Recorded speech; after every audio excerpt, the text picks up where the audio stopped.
A free workshop on Alzheimer's disease will take place Saturday in Roxbury at Hibernian Hall. The event's being presented by the Center for Alzheimer Research and Treatment and the Massachusetts Alzheimer's Disease Research Center in partnership with the radio station WZBR, also known as the Base of Boston. To tell us what's planned are an instructor in neurology at Harvard Medical School, also with the departments of neurology at Mass General and Brigham and Women's Hospitals, Dr. Jonathan Jackson, and from the Base of Boston, the Director of Operations, Marv, Neal. Thank you both very much for being with us. Thank you. Thanks, Chris. I want to start with Dr. Jackson because this is a problem that faces all of us, especially as we get older. Absolutely. But what about the racial disparities involved with Alzheimer's? Well, I think we recognize that there are many, many health disparities, but Alzheimer's disease is one of the largest health disparities. It's thought that Black Americans are twice as likely to have dementia as Caucasians. And not only that, Black Americans are less likely to be diagnosed.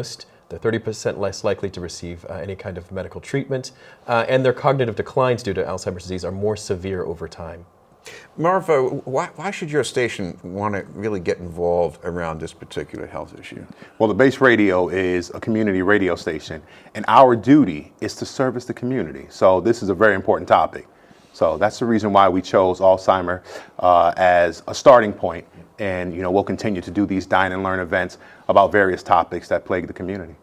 Doctor, a lot of us grew up thinking that as you get older, you forget things. We think it's normal. So I guess there's a lot of education that we still need to get about this topic. Yes, and that's exactly why we want people to come out to dine and learn. And we've got a number of other events slated for the community over the next few months. But one of the biggest challenges that we have to overcome is to get people to recognize that there is a kind of memory loss that individuals get as they get older that does represent a disease state. It is something that needs to be treated and managed. What about recognizing the signs of this? What should people be looking for? Well, it's one of those things that's a little bit tricky. So a lot of people think, if I forget where I put my keys, then suddenly I've got full-blown dementia. Well, that's not the case. Usually it's a problem when you forget what those keys are for, or if you start to put your keys in a place where they don't normally belong, like the toaster, for example. So there are huge changes in personality that we recognize with dementia and Alzheimer's disease as well. But ultimately, we do want people to get more information by coming out to things like Dine and Learn. Marv, talk about people in your station who are interested in this, because I guess there's a way that you can get involved and give back to the community too, right? Yeah, so on our various shows, we've been advertising the Dine and Learn event and encouraging people to sign up.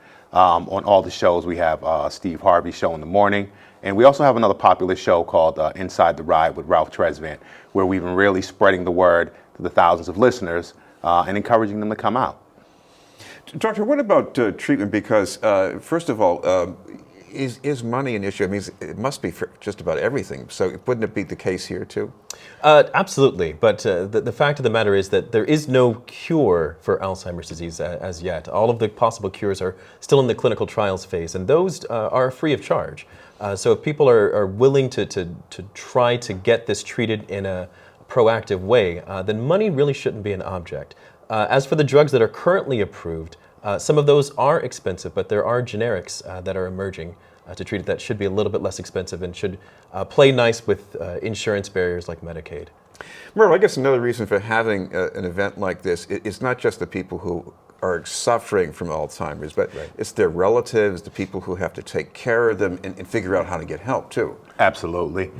This event is open to everyone, and we encourage everyone to come out, even young folks, so that they can learn about Alzheimer's and dementia. It's very important to be able to educate them so that they know how to better take care of the people in their lives and to know what the signs are. And as an added extra incentive, we're providing a free lunch from Vert's Mediterranean Grill to get people in the building and have a nice healthy meal and get some education from this guy here. Yep. Well, it is a nice building. But Doctor, what about the family role here? Because once you know you've got to deal with this, what kind of things do people in the family usually need help with, or at least advice on? Goodness. So there is the issue of trying to manage the disease because as we know, Alzheimer's disease is progressive. So once you have been diagnosed, once you start to show the signs, it will get worse over time. There needs to be a lot of advanced planning. There needs to be a lot of caregiving.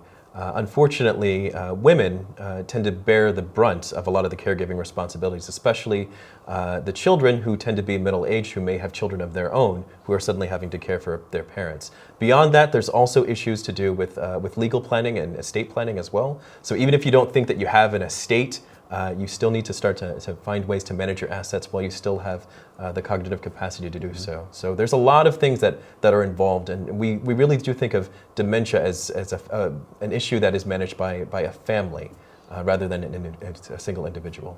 Marv, we should mention the details. What time this is going to be happening Saturday? I know it's at Hibernian Hall. Yep, the event is at Hibernian Hall. It's from 12 p.m. to 2:30 p.m. If anyone is interested in signing up, they can do so at dineandlearn@gmail.com, or they can contact us at the Base Radio at 617-238-7105. We currently do still have space available, and encourage everyone to come out and take part in this event. Thank you both very much, Marv Neal from the Base and Dr. Jonathan Jackson from Harvard Medical School. Thanks, Chris.